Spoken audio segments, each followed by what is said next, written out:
Boa noite a todos, pessoal. Estamos iniciando nossa live de hoje, principalmente para discutir a influência da arquitetura de plantas sobre a tecnologia de aplicação. Aproveitando esse momento em que nós estamos tendo condições de poder discutir questões técnicas a respeito de diferentes situações que envolvem a nossa agricultura, já que a pandemia nos causa aí alguns transtornos, então nada melhor do que nós podemos discutir numa noite alguns desses fatores. E hoje nós temos então, junto com a gente, como convidado, com uma parceria muito especial, eu gostaria de chamar para a nossa discussão aqui o Mário Marcato, que é de desenvolvimento de mercado e também o Key Account da Rizobacter. Boa noite, Mário. Obrigado pela participação, obrigado pela nossa discussão. Gostaria que tu desse as boas-vindas aí a todo o nosso público. Boa noite, Luiz, tudo bem? Boa noite a todos. Primeiramente, agradecer em nome da Rizobacter o convite. Nós que temos uma parceria muito forte e que somos duas entidades que gostamos bastante, inclusive da parte técnica, da parte científica, né? A gente busca muito e faz bastante trabalhos com relação a isso. E no momento onde a gente vê, na verdade, onde a gente está aprendendo, né, a utilizar novas ferramentas em tempos adversos como os que a gente está vivendo hoje. Muito bem, Mário. Agradeço muito aí a parceria que nós temos aí. Nós já temos vários trabalhos sendo realizados em conjunto. Nós já tivemos aí até junto com a equipe da Rizobacter. Gostaria de mandar até um abraço aí pro Matias, que já fizemos algumas viagens junto para os Estados Unidos, para a Alemanha, até para discutir mais a parte de tecnologia de aplicação. Então, nada melhor do que a gente poder estar discutindo isso nesse momento em que nós queremos o máximo de potencial de produção dentro das nossas culturas. Então, eu gostaria de, primeiramente, realizar uma pequena apresentação sobre a minha visão da arquitetura de planta de soja. Vamos falar mais da cultura da soja, óbvio, mas falando um pouquinho mais da arquitetura da planta de soja sobre esse efeito. E aí depois eu vou pedir para o Mário, então, discutir um pouquinho mais a respeito da tecnologia de aplicação e nós fazermos aí um bate-bola a respeito desses fatores todos, fazendo a consoância, né, daquilo que a gente vê como ideal, mas nem sempre o produtor consegue ter isso como a forma mais ideal para ele. Então, eu vou colocar aqui uma apresentação que eu vejo que é de importantíssima condição de discussão, que é arquitetando plantas de alta produtividade, onde a gente busca hoje uma planta de soja com uma capacidade de formação em que, para mim, ter uma boa condição principalmente de penetração de luz, penetração das gotas das aplicações, eu vejo que nós precisamos chegar do lado dessa planta, olhar de cima para baixo, e através dessa foto da esquerda, a gente observa que onde está arredondado em amarelo, nós observamos que a gente consegue enxergar as folhas do bacheiro. Essa condição que nós temos dessa arquitetura é fundamental para as aplicações de fungicida, para as aplicações de inseticida. Vamos lembrar que quando nós temos aí pragas que estão no solo, principalmente em dias muito quentes, como é o caso de percevejos, como é o caso de lagartas, e são pragas que normalmente nós temos um maior controle através do contato que existe do produto com essa praga, nós precisamos fazer com que esse produto possa chegar nesse alvo como um todo. E nada melhor do que nós termos uma arquitetura de plantas que nos dê essa capacidade dessa penetração. Depois vamos discutir, vou pedir para o Mário depois para a gente fazer uma discussão muito boa sobre a formação da gota, o tipo de gota, tamanho, quantidade de gotas também importantes, e o que nós podemos auxiliar nessa formação dessa gota, justamente para nós termos essa aplicação e chegando no alvo de uma forma melhor.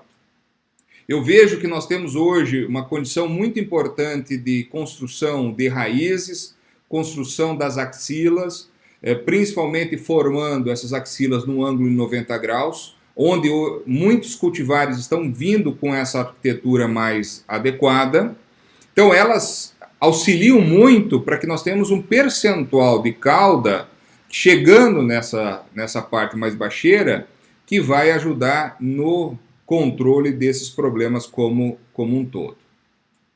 Eu tenho trabalhado muito com o que eu chamo da escada da alta produtividade, que eu vejo que nós temos 6 passos que são importantes para nós sairmos dos 3.000 quilos para os 6.000 quilos por hectare. Mas eu não vou falar da escada como um todo hoje, mas eu queria posicionar principalmente no passo 4, que é manejo fitossanitário adequado. Quando eu falo de manejo fitossanitário adequado, eu vejo alguns pontos importantes. Primeiro, no controle de plantas daninhas, de nós termos uma implantação da cultura sem competição, portanto, sem planta daninha verde que esteja competindo, e um solo protegido. Então, a importância que nós damos para as coberturas verdes, para um bom controle dessas plantas daninhas, depende de vários fatores. Não vou entrar em detalhes aqui também falando de produtos, mas principalmente a estratégia que a gente tem de ter um controle mais eficiente dessas plantas daninhas, principalmente aquelas plantas daninhas de difícil controle.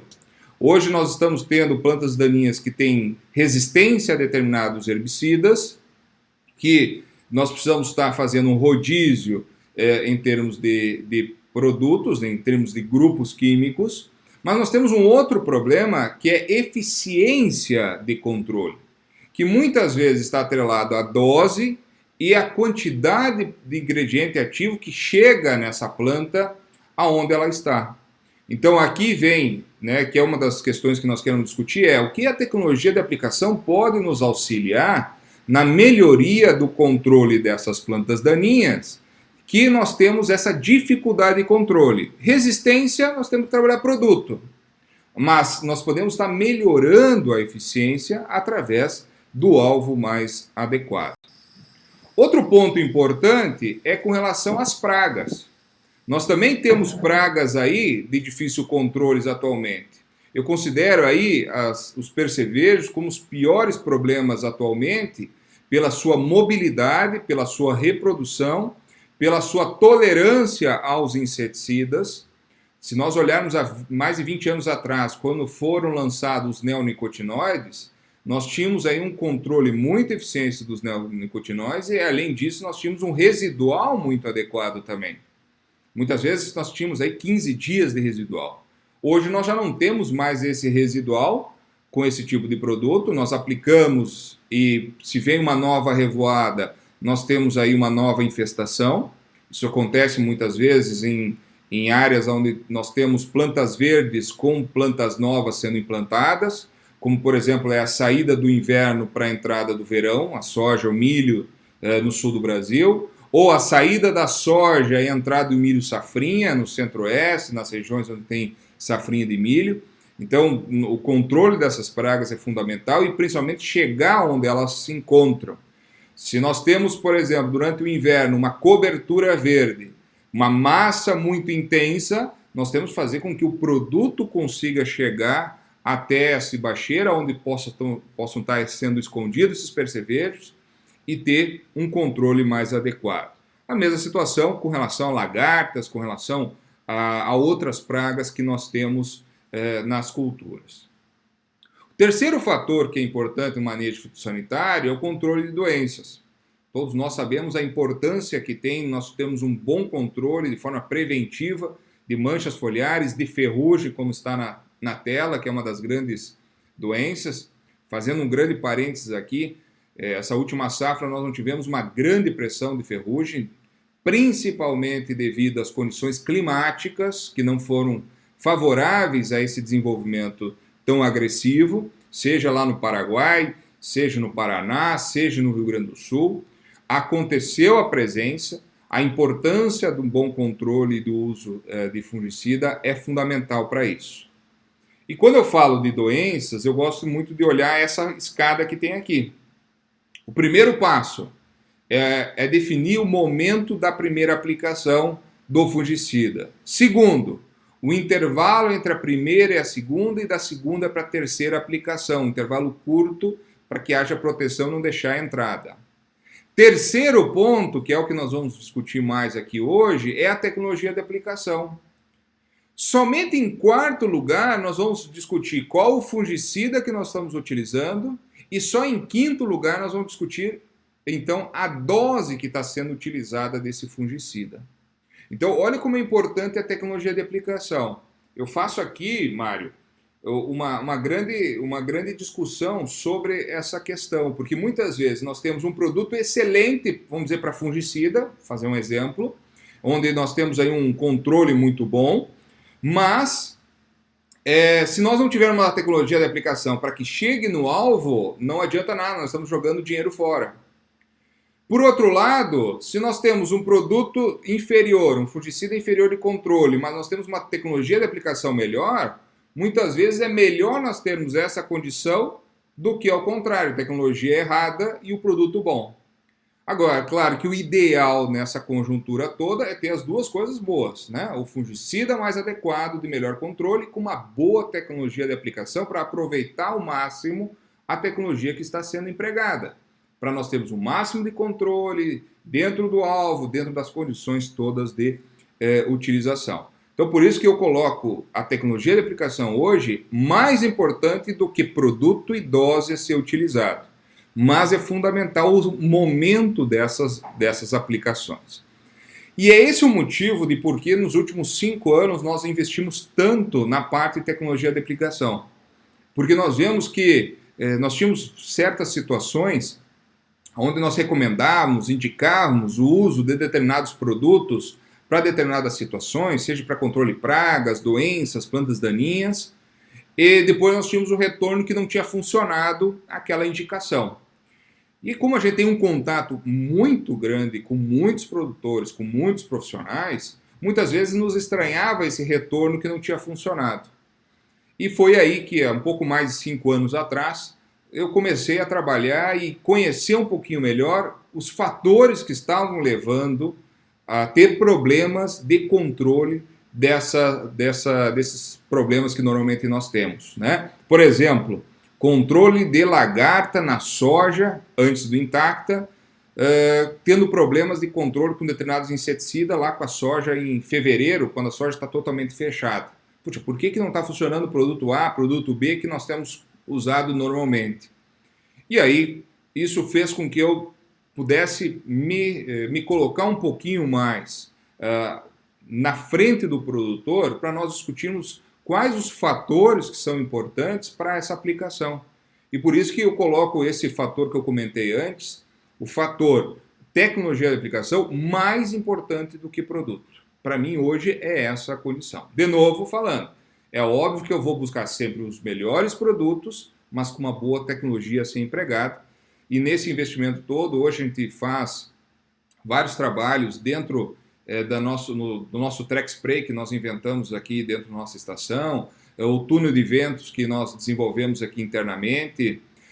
Hoje nós fizemos mais de 15 análises diferentes para ver principalmente a eficiência dos adjuvantes, como que tem a sua influência dentro das aplicações, né?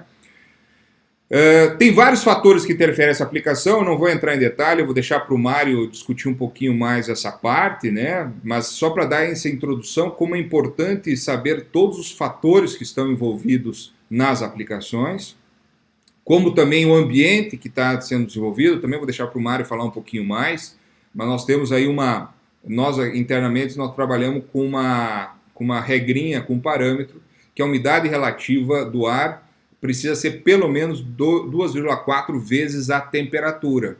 Sempre a temperatura mínima de 15 graus. E a temperatura máxima, aí, de preferência, chegando no máximo a 35 graus. Então nós vamos ver que nós temos aí uma condição melhor de aplicação, que eu vou deixar o Mário discutir um pouquinho mais com isso, né? E a importância que eu vejo da deposição uniforme do alvo, né, Mário? Eu vejo hoje, dentro da tecnologia de aplicação, o mais importante é o quanto eu consigo chegar de ingrediente ativo no alvo que eu quero chegar. Ah, o alvo são as folhas do bacheiro, quanto de ingrediente ativo eu estou conseguindo chegar até esse bacheiro. E a questão de ingrediente ativo não é uma questão de vazão, não é uma questão de quantidade de água. Eu vejo muitas vezes, Mário, o pessoal, o produtor falando assim, ah, mas a água é de graça, eu coloco o máximo possível. E o que a gente tem visto é que nem sempre, quanto maior a quantidade de água que se aplica, nós temos um efeito mais adequado. Até porque é uma questão de concentração de produto nessas gotas. Então, eu acho que esse é um dos pontos fundamentais de nós discutirmos, que muitas vezes muita gente trabalha com bandeiras, né? E eu costumo dizer, né, Mário, que a minha bandeira não é da baixa vazão. A minha bandeira é justamente essa frase que está aí. A melhor deposição de maior percentual de cauda no alvo. Como a gente pode ver nesse gráfico da direita, onde está verde, amarelo, vermelho, aonde a gente observa justamente um gráfico de deposição do percentual da cauda no alvo. Então, se nós olharmos, que é o que a gente tem desenvolvido, né, a gente ter pelo menos, eu tenho buscado, Mário, pelo menos 20% do percentual do fungicida, né, falando daquele tipo de planta, pelo menos 20% da cauda chegando no bacheiro. E o meu ideal seria ter acima de 30% dessa cauda chegando no bacheiro. Nós temos conseguido, por exemplo, dentro da nossa estação instrumental, conseguir aí chegar com 40 e poucos litros por hectare, nós conseguimos chegar a 35% da cauda no bacheiro. Então, somando a questão da ponteira correta, a vazão, o bom adjuvante para melhorar a formação dessas gotas que nos trazem esse contexto todo, né? Então eu não vou discutir agora resultado, né, Mário? Que o objetivo nosso é discutir depois alguns resultados de pesquisa, mas eu gostaria de te chamar para essa história toda aqui, para você poder discutir um pouquinho o que você acha desse contexto todo, e eu vou te deixar aberto para você colocar a tua apresentação aí também para poder discutir um pouco melhor a tecnologia de aplicação, correto? Perfeito, Luiz. Eu vou compartilhar a tela com você. Assim que eu ficar disponível aí, você me avisa.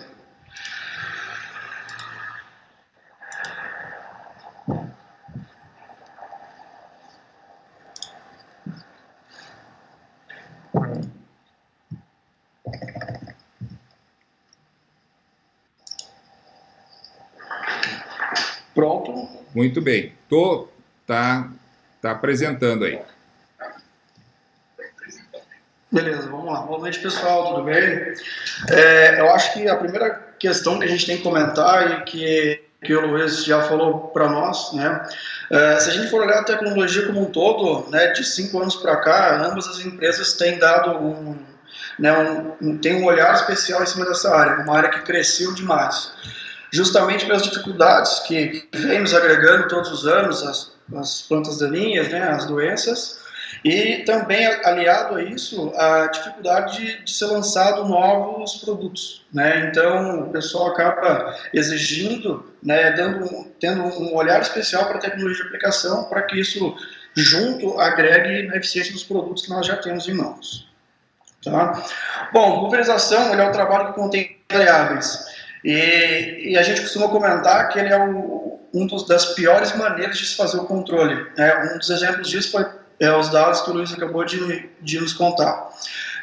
De uma maneira geral, do volume pulverizado, a gente chega a perder, né, de 50% a 55% de volume que não chega no alvo. Tá? Isso em boas condições, com as pontas corretas, com condições climáticas adequadas. Né? Então, eu estou falando em volume de produtos, né? Em volume pulverizado, a gente não está falando especificamente em produto. Né? Então, realmente, não é uma forma tão boa, né, de a gente fazer o tipo de controle, mas ela nos agrega bastante. Tá? Acho que a primeira coisa que a gente tem que comentar um pouco é a questão das condições ambientais. Isso influi totalmente na minha questão da minha qualidade. Existem algumas recomendações básicas para fazer uma aplicação A primeira recomendação a gente tem que aplicar no máximo com 30 graus Celsius, no mínimo com 50% de umidade relativa, e tem que ter um pouco de vento, né? O correto seria de 3 a 6 km por hora, mas a gente tem tecnologias, né, para conseguir aplicar tranquilamente até os 10 km por hora. Existem algumas ferramentas que são muito baratas e que tem que estar sempre na mão do produtor, na mão de quem realmente está fazendo as aplicações, que é o termohigromômetro, que a gente pode ver nessa imagem, tá? Então ele vai medir a temperatura, a umidade e a velocidade do vento. E aí a gente vai conseguir seguir, né, a nossa aplicação ou não, então nos ajuda aí na tomada de decisão, certo? Com relação aos condições ambientais, a gente sempre traz o uso de adjuvantes, eles vão conseguir nos agregar bastante, principalmente na parte de segurança, nessa aplicação, e a gente vai comentar um pouco sobre isso mais para frente. Esse gráfico que eu trago para vocês agora, nada mais é do que um zoom no gráfico que montou para nós, né? Então vamos levar aqui em consideração, a gente comentou em no máximo 30 graus Celsius e no mínimo 50% de umidade relativa, né? Então já está no amarelo. Uma coisa que eu chamo a atenção é que a gente se pega muito em questão de temperatura, mas principalmente no sul do país, onde a gente tem temperaturas mais amenas, em certas épocas do ano, a gente tem umidade muito baixa. Então os meus índices vão estar muito próximos aos recomendados, tá? É uma coisa que a gente tem que levar em consideração também. Com relação ao vento, né, ao contrário do que muitas pessoas pensam, a gente realmente precisa de ter um pouco de vento para que a gente consiga ter uma boa pulverização, tá? Por quê? Isso nos auxilia demais na deposição das gotas. Explicando um pouco a dinâmica do aquecimento do ar, bom, o sol ele esquenta o solo e o solo vai esquentar o ar, ou seja, ele vem de baixo para cima. Por isso que quando a gente tem dias muito quentes, os índices, né, de pulverização perdidos são muito maiores. A gente tende a ter muito mais gotas em suspensão do que num dia com um pouco de vento, né? Bom, a gente tem um poder convectivo do ar, né? Então o ar quente sobe e o ar frio desce, por isso que a gente tem essa mudança de massas de ar, então por isso que se dão os ventos, né? E justamente esse vento bem próximo ao solo vai ajudar a dissipar esse calor, favorecendo então a chegada das gotas no alvo. Bom, uma coisa que muitos se perguntam, né, é a questão da cauda, né? Qual cauda que eu devo escolher? Isso está relacionado a diversos fatores, assim como o Luiz já comentou alguma coisa, né? Então, para mim ter o sucesso na minha pulverização, a gente tem uma influência de vários fatores, né? Um fator muito importante é o time de aplicação, o momento correto de fazer a aplicação, né? Então, por exemplo, o controle de um capim amargoso, que tem que ser feito até os 3 perfis, o controle de uma buva, que tem um maior controle até os seus 15 centímetros, uma ferrugem, onde a gente começou a trazer as pulverizações já para a parte vegetativa, né? Então, saber o momento correto de aplicar é muito importante. O ambiente de onde eu tenho a minha lavoura, onde eu vou realizar essa aplicação, qual a minha cultura vizinha, qual tipo de produto que eu estou trabalhando, se eu estou aplicando com um herbicida, né? Qual é o meu risco ambiental que eu vou estar assumindo, né? Isso é bastante importante. Pragas, né? Colocando pragas / doenças aqui, para a gente conhecer muito bem as características e os hábitos da nossa praga, né? Vamos falar aí um exemplo de percevejo, que a gente já está com um grande problema de controle, mas é uma praga que nos horários mais frescos, eles ficam mais nas partes superiores da lavoura, certo? Então, facilita o nosso controle. Com o passar do dia, onde a temperatura vai subindo, ele vai entrando mais para dentro da cultura, mais para dentro do dossel, dificultando o nosso controle. Então, tudo isso vai influenciar, né, no sucesso e na escolha da estratégia que eu vou estar falando. Produto, se eu consigo ter uma boa pulverização, se eu posso usar um produto um pouco mais barato, trazer uma maior rentabilidade para o produtor, se eu estou trabalhando com um produto de contato, com um produto sistêmico, isso influi diretamente na escolha da tecnologia, tá? E o tipo de máquina que eu estou utilizando. É muito diferente de eu fazer uma aplicação aérea, de eu fazer uma aplicação terrestre, de eu fazer uma aplicação de costal ou para a parte de HF. Então, isso muda muito. Bom, qualidade de aplicação, isso vai depender muito da estratégia que a gente vai assumir. Né? Existem alguns parâmetros para a gente avaliar isso. Tá? Os principais parâmetros, se não o principal, é a cobertura, tá? Que é a quantidade de gotas por centímetro quadrado, que representa a quantidade de área coberta do meu alvo, né? Seja uma folha, seja um inseto.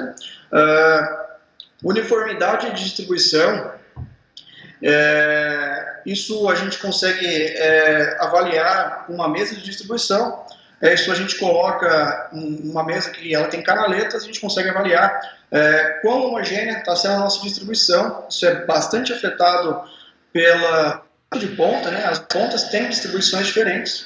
Uma ponta cone, de uma ponta leque, as distribuições são diferentes. Uniformidade, isso também é bastante relacionada ao uso de cada tipo de ponta, juntamente com a pressão, e a gente também pode adequar aqui o uso de adjuvantes, isso vai nos ajudar bastante com relação a isso. Tá? Tamanho de gotas, muito importante, a gente vai falar bastante sobre o tamanho de gotas mais para frente. E também o depósito. O depósito vai ser a quantidade de produto que eu tenho que ter, né, no meu alvo, que também foi muito comentado pelo Luiz. Toda essa parte de cobertura, até uniformidade e tamanho de gotas, a gente tem um aliado muito fácil e muito utilizado, que é o uso de papel sensível, né, o uso de papel hidrossensível, aquele papel sensível à pulverização. A gente consegue alocar ele na cultura e com isso avaliar aí a minha pulverização, a minha chegada de gotas, a minha uniformidade de gotas, né, e já existem softwares para nos agregar e fazer essas leituras, uma leitura mais técnica. A gente também consegue fazer algumas outras maneiras de fazer essa leitura, como o uso de corantes fluorescentes, onde a gente faz a pulverização, coloca esse traçador fluorescente na cauda e a gente consegue avaliar isso depois com o auxílio da luz negra. E a parte de depósito, é um pouco mais difícil a gente avaliar isso no campo, né? A gente trabalha mais isso na parte científica, onde um belo aliado também é a parte de corantes, que também vão ser traçadores, né, de ativos na cauda, e aí com o nível de corante, eu consigo identificar o nível de corante que eu tenho e consigo separar a planta em estratos, né, estrato superior, médio e baixeiro, e aí conseguir identificar esse depósito também, né? Isso muito alterado aí pelo tipo de ponta, pelo uso de adjuvante que eu estou utilizando. Bom, a seleção da estratégia. Quais são os seguintes parâmetros e qual o processo que a gente tem que fazer? Primeiramente, a gente tem que saber qual o nosso objetivo. Eu vou fazer uma aplicação para o controle de ferrugem asiática, eu vou fazer um controle de um percevejo. Qual vai ser o meu objetivo? Né? Conhecer esse hábito. Com o quê? Né? Qual tipo de produto? Principalmente se ele é um produto sistêmico ou se ele é um produto de contato. Como que eu vou fazer isso, né? Então, dependendo do meu objetivo, eu necessito de ter uma tecnologia diferente da outra, principalmente para a cobertura que eu tenho que ter, né, e o depósito para aquele tipo de pulverização. E o que vai influenciar nisso vai ser o bico e a pressão que eu vou estar utilizando. E fazer uma revisão da estratégia para realmente ver se eu fiz a melhor escolha, né? Entre toda essa seleção de estratégia, a escolha da ponta está entre o principal fator. Não adianta nada eu ter uma boa máquina, ela bem regulada e bem manejada, se eu estou com uma ponta errada ou se eu estou com uma ponta gasta. Tá? Isso vai afetar totalmente a minha cobertura, o meu depósito, totalmente a minha eficiência daquela pulverização. E também porque a ponta ela é responsável, então, pelo volume que eu estou pulverizando, ou seja, a taxa de aplicação que eu vou estar colocando, tamanho de gotas, né, questão de distribuição, como eu já tinha comentado com vocês também. Então, a escolha da ponta correta é um fator importantíssimo. Bom, a gente falou bastante de cobertura, mas vamos colocar os pingos nos is, então. Né? O que eu preciso ter de cobertura para cada tipo de produto? Né? Herbicidas, principalmente os herbicidas sistêmicos, eles tendem a ter uma exigência em qualidade de aplicação um pouco menor, certo? Então, de 20 a 30 gotas por centímetro quadrado, se eu tiver esse número de gotas, eu vou conseguir ter uma boa eficiência para esse tipo de pulverização, certo? Se a gente já fala em produtos herbicidas mesmo, mas de contato, a gente vai precisar de um número um pouco maior de gotas, a gente já está falando de 30 a 40 por centímetro quadrado. né? E se a gente for para uma situação bem mais crítica, vamos falar aí na parte de inseticidas de contato, ou até fungicidas de contato, a gente já vai precisar, então, nesse caso, de 50 a 70 gotas por centímetro quadrado. Nesse caso, bom, a tecnologia que eu escolhi para me fazer uma aplicação de herbicida, quase certeza a gente não vai conseguir ter uma boa eficiência, né, e com essa aplicação, aplicando aí um inseticida de contato, um fungicida de contato, né, por isso que a gente normalmente tem pontas bem diferentes aí para fazer a aplicação de um herbicida e para fazer a aplicação de um inseticida, de um fungicida, certo? Bom, uma coisa muito interessante é a relação entre o diâmetro e o volume da gota, né? Existem 3 maneiras básicas da gente conseguir melhorar a cobertura dentro de uma pulverização, né? A primeira delas, e a mais fácil, é trabalhar o tamanho de gotas, certo? Então, quanto menor o tamanho de gotas, mais cobertura eu vou ter, mais distribuído o meu líquido vai ser, né? Outra maneira é aumentar a taxa de aplicação. Isso vai um pouco contra todo um padrão que a técnica de aplicação está seguindo, né, que é realmente diminuir a taxa de aplicação.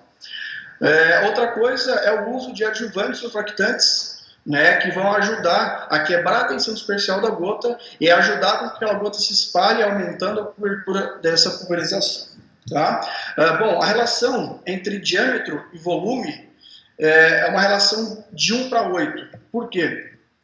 Quando eu diminuo o meu volume na metade, quando eu jogo de 400 para 200 micras, né, o tamanho da minha gota, eu pulo de uma gota com 400 para 8 gotas de 200, de 200 micras ou 200 micrômetros, certo?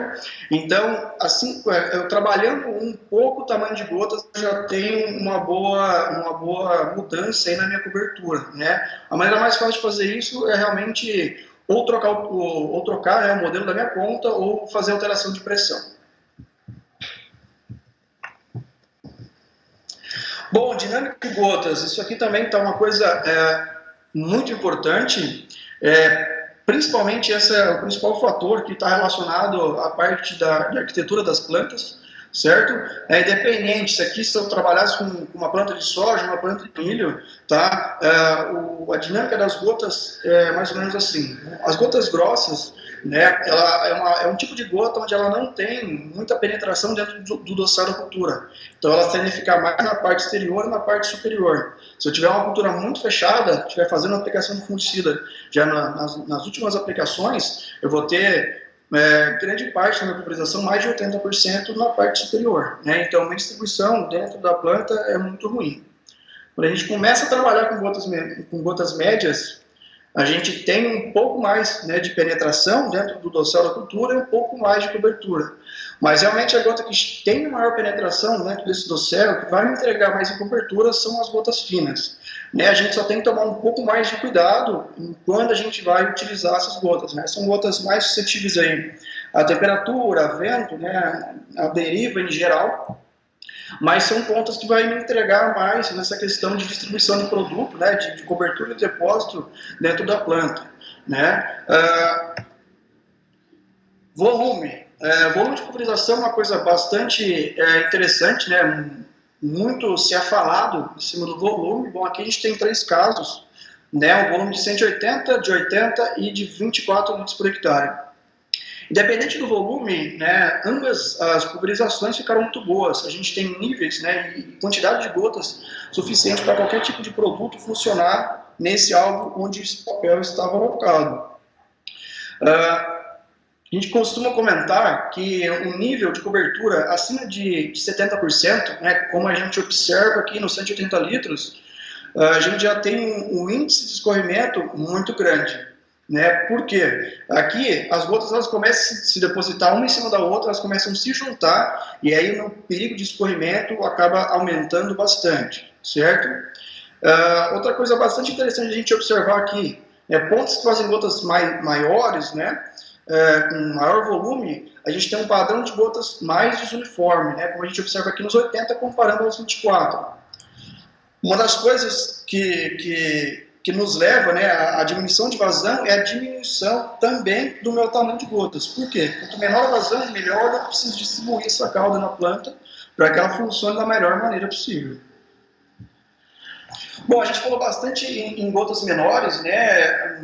Essa questão do tamanho de gota, vamos dizer que seja a pergunta de R$1 milhão. Não existe receita de bolo, né? Cada caso é um caso. Só que a gente vê, né, que as gotas menores elas vão nos entregar mais em qualidade. Então, quando eu realmente necessitar de uma maior qualidade, falando em fungicidas, principalmente fungicidas protetores, né, colocando aí mancozeb, óxido de cobre, produtos de contato em geral, né, a gente tem que trabalhar um pouco com gotas menores. Tudo bem. Bom, uma gota sendo muito suscetível, ela vai precisar então de uma maior proteção, né, para que a gente consiga aplicar isso de uma melhor maneira, né? E como que a gente vai fazer a proteção dessas gotas, né? A gente recomenda fazer a utilização de uso de óleo junto com essas aplicações, né? Ou principalmente adjuvantes que são a base de óleo, né? Principalmente pelo efeito antievaporante que o óleo nos traz para a aplicação, né? Então aumenta o tempo de vida da gota, aumenta a segurança e principalmente em condições mais adversas aí de temperatura e umidade. Bom, os tipos de óleo agrícola a gente trabalha com 2 tipos, né? Em geral nas aplicações, que são os óleos minerais e os vegetais. Minerais são derivados de petróleo, eles têm características de serem antievaporantes e penetrantes, mas são óleos um pouco mais agressivos, então a gente tem que tomar um pouco mais de cuidado em trabalhar esse tipo de óleo, né? Mas existem alguns produtos que realmente necessitam de um tipo de óleo com essas características para que funcione bem, para que tenha sua máxima eficiência. E a gente também tem os óleos vegetais. Os vegetais a gente tem os degomados e os metilados. O degomado, sua maior parte vem de óleo de soja, né, mas também pode ser de algodão. Ele é um óleo um pouco mais cru, menos trabalhado, né, é um óleo que só é antievaporante, que normalmente ele não tem um valor agregado tão alto, né? Então as características principalmente da parte de emulsificação de caldas são um pouco menores nesse tipo de óleo. Pulando para os metilados, ele também é um óleo vegetal, certo? Mas ele passa por um processo químico diferenciado, né? Vamos dizer que seja um refino químico, né? São 2 processos de saponificação e esterificação, onde vão transformar esse óleo em boas características, né? Ele vai ter as mesmas características que o óleo mineral, ou seja, ele também vai ser antievaporante e também vai ser penetrante, só que ele é um óleo vegetal, certo? Então a gente tem uma segurança maior para utilizar esse tipo de óleo nas aplicações, né? Então um óleo de altíssima qualidade, e é o tipo de óleo que a Rizobacter traz para a linha de óleos premium dela, certo? Aqui eu vou citar 2 produtos onde a gente trabalha na nossa linha de óleos premium, e é aí que depois a gente vai retomar aí com o Luiz Floss para mostrar alguns resultados que a gente tem em parceria com o Grupo Floss. Certo? Bom, hoje dentro da empresa a gente está trabalhando muito forte com os pré-extremo, né? A combinação de 2 ativos, de 70% desse produto é base de óleo vegetal metilado, ou seja, todas aquelas características de ser, né, antievaporante, de ser penetrante, a gente tem nesse produto graças a esse ativo. E 30% desse produto é um siliconado, né, é o SWET, um siliconado muito conceituado já dentro do mercado, é um triciloxano, focado na parte de espalhamento e de penetração. Então, juntando essas 2 características, a gente consegue ter uma padronização de gotas muito melhor, né? Quando a gente pulveriza uma cauda, né, vamos supor que eu estou com uma ponta LED 110,02 a 2 bar de pressão, né, eu vou ter gotas médias, mas não quer dizer que todas as gotas formadas por essa ponta são médias. A gente tem gotas maiores e gotas menores, né? Utilizando alguns adjuvantes, assim como o extremo, ele consegue melhorar então essa padronização de gotas, assim como a gente pode observar na figura abaixo, né? Então nos ajuda no controle da deriva desse modo. Como o óleo consegue proteger essa gota, né? Ela tem um maior tempo de vida, então ajuda em ter um maior volume de gotas aí no meu alvo, chegando no alvo ajuda a espalhar e ajuda a penetrar, né? Então é uma ferramenta indispensável em condições adversas, principalmente em situações onde a gente precisa de uma boa qualidade de pulverização, falando em cobertura e falando em depósito de produtos. Vou falar um pouco para vocês também sobre o Rizospray Integrum, né? Esse foi o nosso último lançamento, é uma parceria da Rizobacter junto com a Dow, onde a gente também tem um produto à base de óleo vegetal metilado, mas aqui é um produto focado para utilização junto com herbicidas, certo? O foco maior nos herbicidas. Tá? Ele combina aí também o óleo vegetal metilado com 6 moléculas de surfactantes diferentes, que ao contrário do extremo, serem focadas em espalhamento e penetração, esse produto ele é mais focado na questão de penetração e translocação de ativos. Né? A gente sabe que muitos herbicidas eles têm dificuldade de realmente entrar dentro da planta. Como que a gente faz isso? Esse produto é uma microemulsão, né? Como a gente pode observar aqui no canto inferior esquerdo, a microemulsão, ela quer dizer que toda essa ligação entre os produtos, ela gera moléculas muito pequenas. Quanto menores as moléculas de óleo presente dentro da solução, mais homogênea e mais estável essa molécula. Né? E por ser então uma microemulsão, a gente consegue ter uma homogeneidade muito boa. Né? Isso relacionado diretamente aos herbicidas, a gente consegue levar mais esse produto para dentro da planta. Né? Então a gente está conseguindo ótimos resultados aí da utilização desses dois produtos aí, acompanhando aí as pulverizações, certo? Queria convidar vocês para seguir as redes sociais da Rizobacter, né, Facebook, Instagram, LinkedIn. Né, a gente sempre está postando novas coisas lá, certo? Se a gente não conseguir tirar todas as dúvidas de vocês, deixem um e-mail, né, para a gente, se vocês quiserem entrar em contato. Né? E agora eu queria até voltar a palavra aí pro Floss, né, para a gente falar um pouco sobre alguns trabalhos realizados, né, da Rizobacter em parceria com o Grupo Floss aí, com esses dois produtos que eu acabei de apresentar para vocês. Muito bom, Mário. Até antes de retomar a questão dos resultados, eu gostaria de agradecer aí a presença de muitas pessoas aí na nossa live. Nós aí ficando uma média em torno de 150, pouco mais de 160 pessoas, espalhadas pelo Brasil todo, Paraguai, né? Do Brasil tem desde Piauí, Ceará, Pará, Mato Grosso, Goiás, Bahia, Mato Grosso do Sul, Paraná, Paraguai. Nós temos aqui no Rio Grande do Sul, espalhado por todo o Rio Grande do Sul também. E eu queria mandar, me perdoe que eu não posso mandar abraço para todo mundo, gostaria e agradeço pela presença de todos, mas eu preciso fazer uma menção aqui muito importante quando eu vou falar desses resultados. Lucas Remondino, muchas gracias por usted estar conosco. Está hablando con Matías, creo que sea un padre de Integrum, entonces un abrazo para vos. Y creo que nosotros tenemos que estar acá hablando en live junto, Mario, con Lucas un día. Vamos a hacer eso. Matías, por favor, que está escuchando también. Vamos a hacer esta live multinacional que tienes mucha experiencia con Integrum y mucha experiencia con los graminicidas en Argentina. Entonces, un gran abrazo para vos que está en Argentina, para todos que están ahí también. Y perdón por mi español muy malo, pero quiero hablar para ti que queres estar comigo. Então, pessoal, agradeço a todos aí essa participação e precisava fazer essa especial situação, até porque o Mário comentou do íntegro e Lucas Remondino foi uma das pessoas que a gente sabe que desenvolveu junto aos seus trabalhos por todos os problemas que existem de gramíneas, né, de resistência a gramíneas na Argentina, como tem no Brasil também. Seguindo aqui a nossa conversa, eu gostaria de falar um pouquinho dos resultados. Antes de falar dos resultados do íntegro e do extremo, eu gostaria de chamar a atenção para uma situação que o Mário colocou, que é a importância da cobertura. Eu tenho uma posição que a cobertura tem dois vieses. Eu posso cobrir uma folha só com água, mas eu posso ter uma grande cobertura com produto. Então, por isso a questão tamanho de gota e número de gotas, para mim, é fundamental.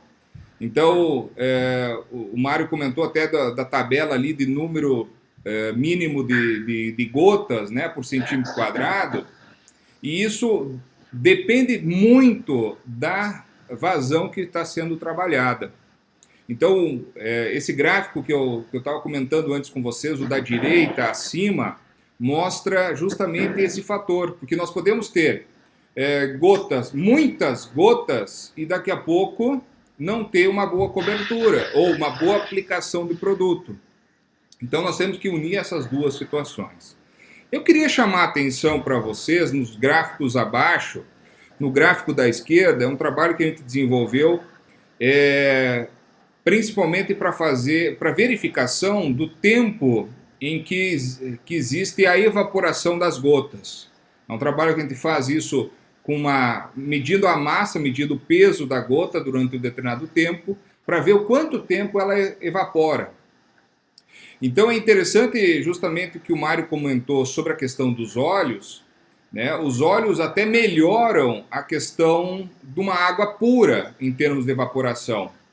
Mas nós temos hoje tecnologia que permite que essa gota demore mais tempo para ser evaporada. Então, se vocês olharem nesse gráfico que está na esquerda dessas linhas, vocês vão ver que tem uma linha vermelha mais intensa aqui embaixo. Essa aqui é a linha em que existe evaporação da água. Então, imagine a água em 5 minutos com 80% das gotas sendo evaporadas. Mais 5 minutos depois, em 10 minutos, não tem mais água disponível. A linha mais forte e verde é a linha dos óleos minerais, dos óleos minerais normais, ou seja, ela em 5 minutos perdeu 50% da sua massa e depois levou mais 20 minutos e evaporou por completo. Nessas linhas mais superiores que tem aqui, ó, onde diminui a evaporação, onde chega muitas vezes com 30 minutos, com até 30, 40% da massa de gotas, aqui se encontram justamente a questão, por exemplo, do extremo, que tem aí os siliconados. O silicone tem uma grande função, que é justamente impedir que haja essa evaporação. Então hoje, dentro do mercado, né, Mário, a gente sabe que tem diferentes tipos de siliconados e muitas vezes o pessoal pensa que o siliconado só serve para aumentar a área de contato, e realmente aumenta essa área de contato. Mas aí começa no mercado o pessoal discutir que aumentou a área de contato, eu tenho mais área para evaporar também. Só que a formulação dessa substância é importante para diminuir essa evaporação, e esse trabalho demonstrou justamente essa situação, em que nós podemos contar com esse produto siliconado para diminuir essa evaporação das gotas. Então, falando um pouquinho de alguns trabalhos que nós realizamos, primeiro com o extremo. Luiz. Sim, por favor. Luiz, até levando outro adendo nesse assunto, que é a qualidade de calda, certo? A gente falou bastante do efeito do óleo, o que isso junto com o silicone pode nos agregar, né, na aplicação. Mas a diferença entre os óleos é muito gritante, né? Imaginem que quanto mais estável, mais homogênea for a sua calda, melhor e mais homogênea ela também vai ser distribuída. Isso é uma coisa que você chamou muita atenção. Não adianta ter uma gota, mas se ela não tem uma quantidade de produto suficiente, isso está muito relacionado também à homogeneidade de calda. Então, se eu tenho, principalmente um óleo bem emulsificado, ainda mais com o auxílio de um surfactante, que pode me agregar nessa questão de, além das características que a gente vê após a pulverização, também ajuda bastante nessa emulsificação, nessa mistura de óleo com água. Então, isso faz toda a diferença, principalmente no meu tempo de vida da gota. Então, quanto mais homogênea a minha calda, mais distribuído for esse óleo, mais protegida vai estar a minha gota. Perfeito, Mário. É importantíssima essa tua consideração, que nós precisamos ter essa homogeneização e essa formação dessa gota realmente muito mais equilibrada, que é o que a gente pode ver, inclusive, nesse trabalho que está sendo mostrado nessa tabela, né? Então, o uso do extremo, do spray extremo, aqui nós fomos justamente verificar qual é a possibilidade de melhoria da formação das gotas em termos de penetração. Então aqui nós fizemos aí, dentro do teste todo que a gente faz, então observou que houve um aumento de mais 600% no número de gotas, ou seja, então formando uma maior quantidade de gotas para ter uma melhor cobertura. e houve um aumento de 161% na cobertura em relação à testemunha nossa, né, que seria uma água pura, né? Então isso fez com que no bacheiro, principalmente no terço inferior, houvesse um aumento de 320% do volume de cauda no bacheiro. Então aquilo tudo que nós estávamos falando de cobertura, de arquitetura de plantas, de uma boa formação de gotas, de uma boa colocação dessas gotas, né, aumentou em 320%. E aqui, né, é bom deixar bem claro que aqui nós não estamos falando em diferentes vazões. Nós estamos falando da mesma vazão, comparando a mesma vazão em termos de melhoria. Aqui, seguindo o mesmo trabalho, na avaliação do Risospray, a gente faz uma comparação com óleo mineral, o percentual da diminuição da deriva, né? Então, com o Risospray extremo, a gente teve uma considerada, a gente diminuiu em 26% a deriva do produto em relação à aplicação normal, né? Enquanto que um óleo comum dava 18%, o Risospray extremo chegou a 26%. Na direita, mais como a título de informação, nós fizemos uma avaliação para ver o tempo que demora da morte das plantas depois de uma chuva. Então, quanto tempo antes eu posso fazer a aplicação de um produto que dê condições para que haja absorção por parte da planta e assim eu faça esse controle, né? Então, a gente tem esses dados melhor visualizados, os dados todos bem visualizados aqui na direita. Aqui, acabou não aparecendo, não coloquei a tabela aqui, me perdoem. Mas nós aumentamos em mais de 20% o controle justamente com essa aplicação junto com o extremo. Lembrando até que o Mário comentou que o extremo, o principal foco não é o controle de azevém, não é o controle de gramíneas, né?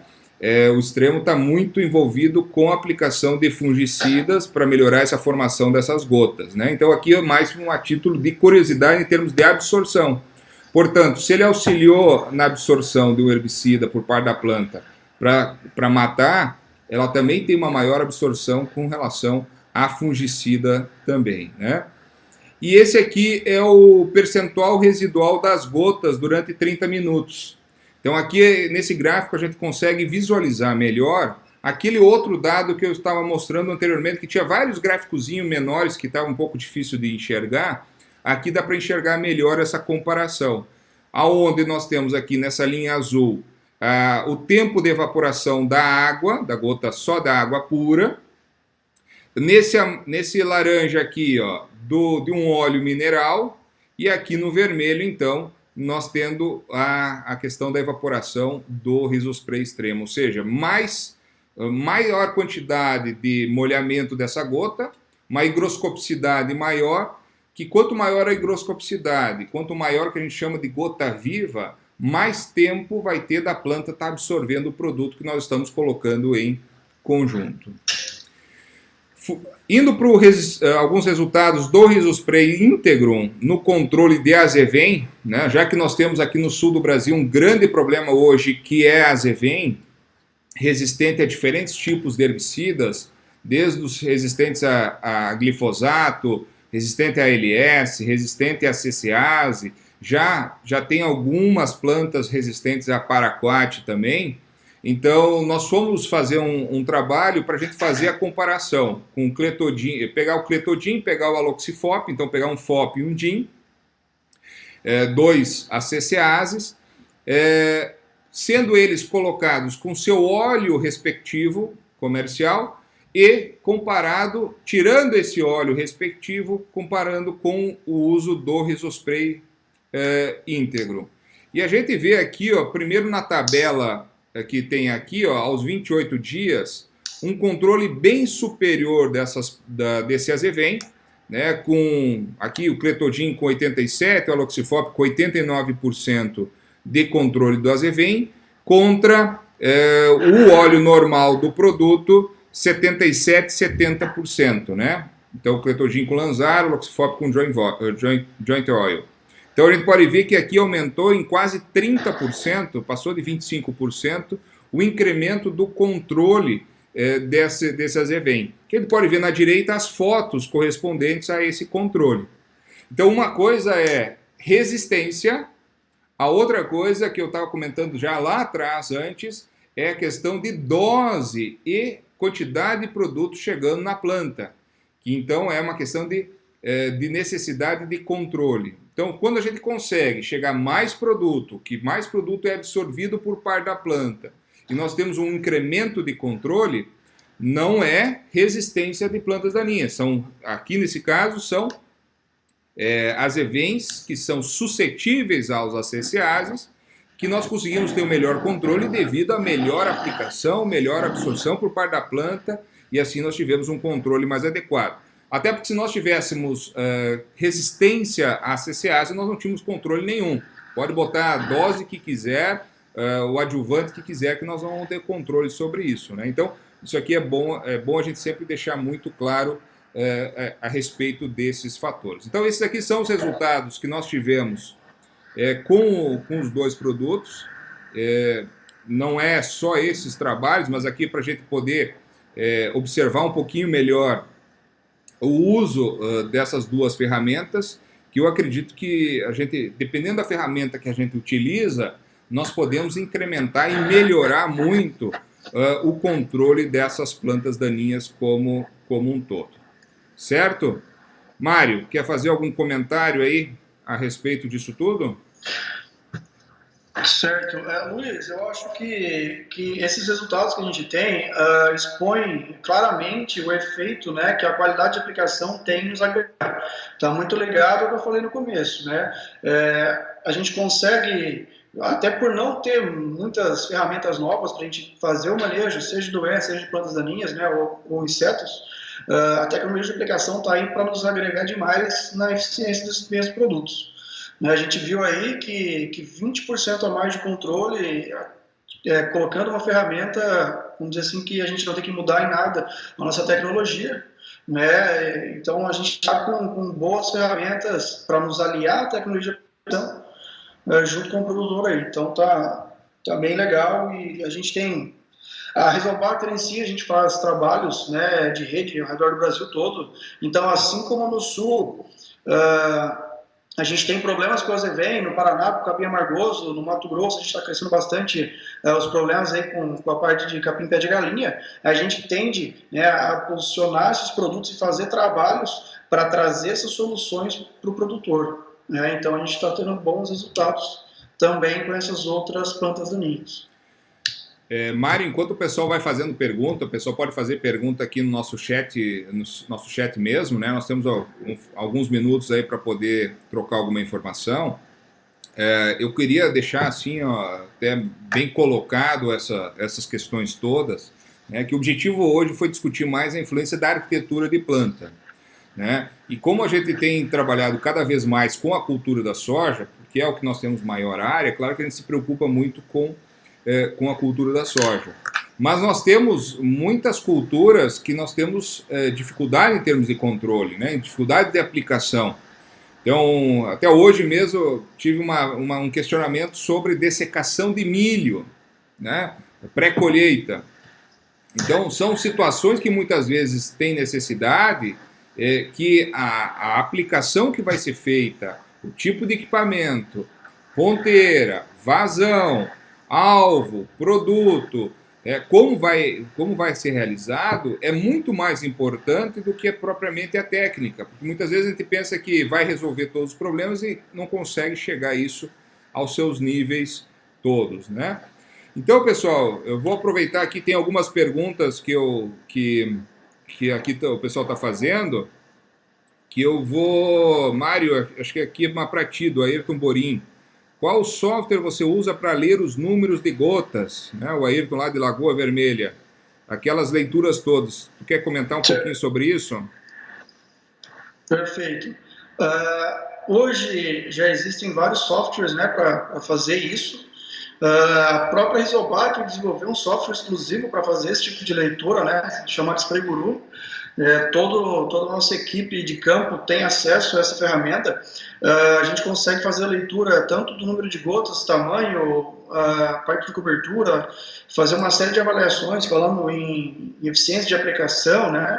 E é uma coisa bastante importante porque a gente consegue, em cima dessa ferramenta, basear a minha qualidade de aplicação que eu preciso ter. Então, o próprio aplicativo, ele já, em cima do tipo de produto que você está aplicando, já vai te indicar se essa aplicação é boa ou não. Existem vários softwares abertos, né? Um deles é o Gotas da Embrapa, existem outros também, mas que tem uma série de dificuldades a mais e não te entregam tantas informações assim.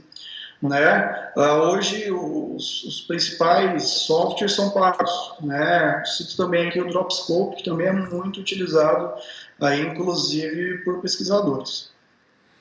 Muito bem.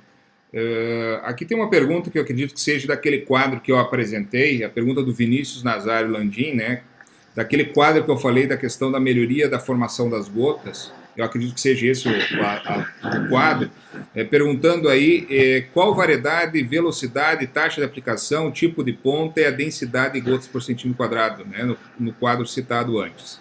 Aquele quadro lá, ele é realizado em função do nosso track spray. O que é o track spray? É o equipamento que nós temos uma velocidade constante de deslocamento, que nós já temos uma velocidade conhecida, nós temos uma vazão conhecida. Então ali nós temos uma velocidade que a gente varia em torno de 10 a 12 km por hora, então é relativamente rápido, né? Hoje nós temos equipamentos autopropelidos que é maior essa velocidade, mochilados menor. Nós temos uma vazão que, nesse caso, a gente trabalha com uma vazão um pouquinho mais alta, justamente para conseguir ter essa deposição dessas gotas, então muita gente trabalha até com de 100 a 200 litros por hectare. Não tem uma cultivar específica, nós temos uma planta que a gente chama de uma planta fictícia. A gente criou uma planta de soja, aonde nós colocamos os papéis sensíveis na parte de cima, no meio e embaixo. Então, toda a barreira é conhecida, a barreira de gotas é conhecida. Então, não é uma planta de soja comum que a gente não sabe para que lado estão as folhas. Então, a gente faz nesse formato. E o tipo de ponta que a gente utiliza normalmente são ponteiras,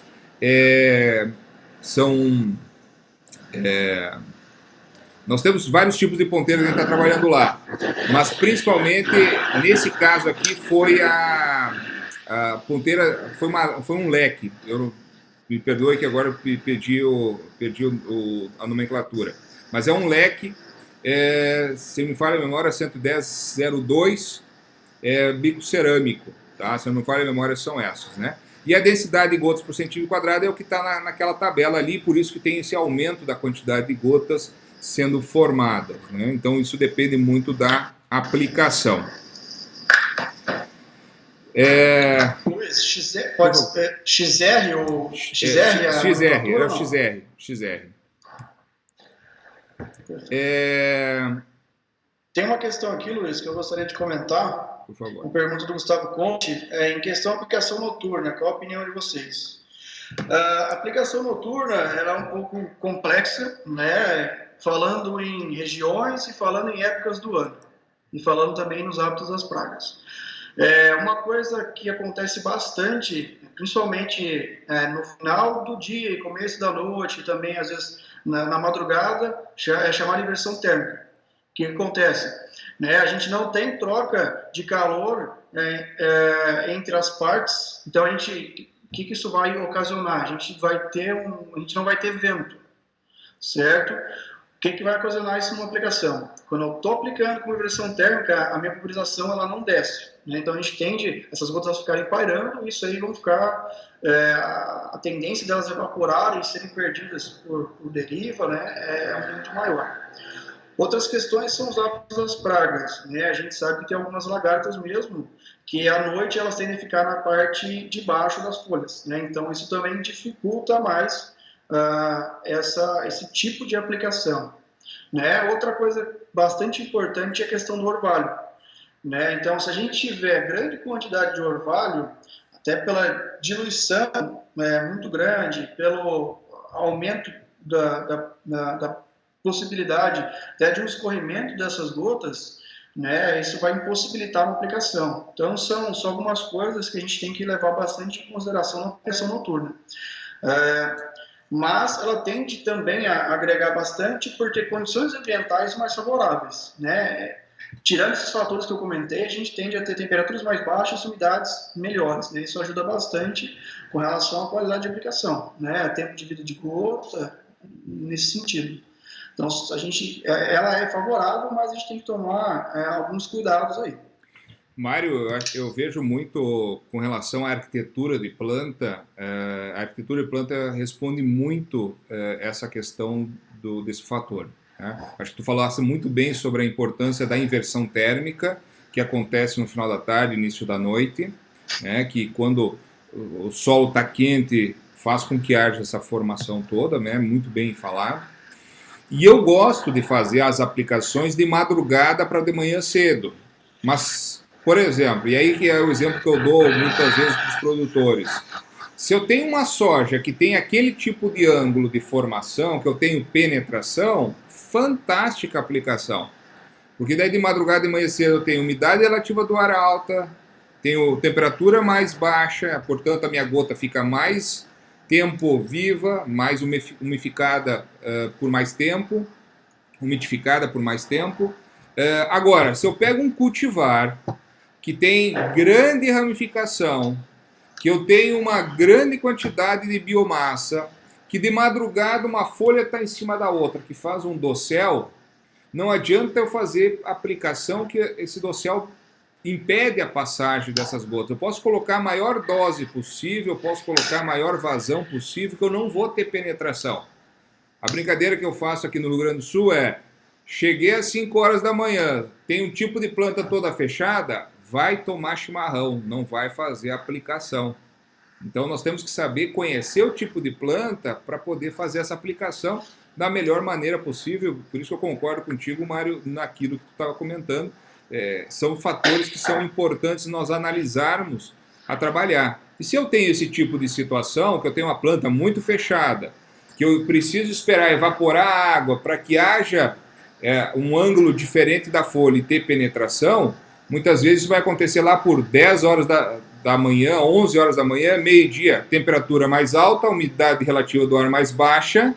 Aí vem a importância de buscar produtos que tenham menor evaporação com o tempo. Então, aí vem a situação que nós enxergamos de diferença, né? Pessoal, nós temos aqui, já passamos de 1 hora da live, eu acredito que nós poderíamos fazer mais uma pergunta. Tem uma pergunta lá do Felipe Moura, Mário. O extremo e íntegro possuem a mesma base de óleos? Sim, ambos têm base de óleo vegetal metilado. Muito bem, muito bem. Pessoal, eu acho, Mário, vamos encerrar aqui, já passou da nossa 1 hora, já estamos com 1h10 aqui. Eu acredito que deu para a gente poder discutir um pouquinho, principalmente esses fatores que estão relacionados, né? Pessoal que fizer pergunta depois a gente pode estar respondendo na sequência, vamos deixar ali na nossa página. Agradecer muito a atenção do pessoal que participou aqui. Agradecer, Mário, essa parceria aqui em realizar essa conversa. Com certeza vão vir outras discussões. Eu já deixei uma aqui ao vivo, aqui, Mário, para a gente se comprometer, né? Eu vou ver se o Lucas vai estar. Eu acho que nós vamos fazer uma com o Lucas aí ao vivo. Vamos tentar organizar essa, pela experiência toda que ele tem de controle de plantas daninhas na Argentina. O Matias, com certeza, vai nos ajudar nessa empreitada. Então, agradecer a todos, né? E, Mário, deixa aí você poder dar sua contribuição final aí à nossa conversa. Com certeza. Primeiramente, agradecer novamente o convite, acho que foi muito válido, né? Top também essa nova live, com certeza vai ser muito boa. Queria mandar também um abraço, tem vários amigos assistindo aí também, obrigado por todo mundo que esteve aqui, aprendendo um pouco mais com a gente hoje. Acho que é isso, né? Obrigado a todo mundo. As dúvidas aí que a gente não conseguir tirar, entre em contato conosco, vai ser um prazer. A gente tira todas as dúvidas de vocês depois. Né? Agradecer novamente ao convite e acho que é isso. Né? Ficamos à disposição aí de todos. Beleza. Obrigado, Mário. Obrigado a todos aí. Obrigado a Rizobacter aí pela abertura. Obrigado a todos que participaram. Até a nossa próxima live, que vocês vão estar com certeza antenados aí às nossas redes sociais. Nós devemos estar fazendo novas inserções aqui, justamente para poder discutir algumas questões técnicas com vocês. Boa noite e até a próxima oportunidade. Grande abraço a todos.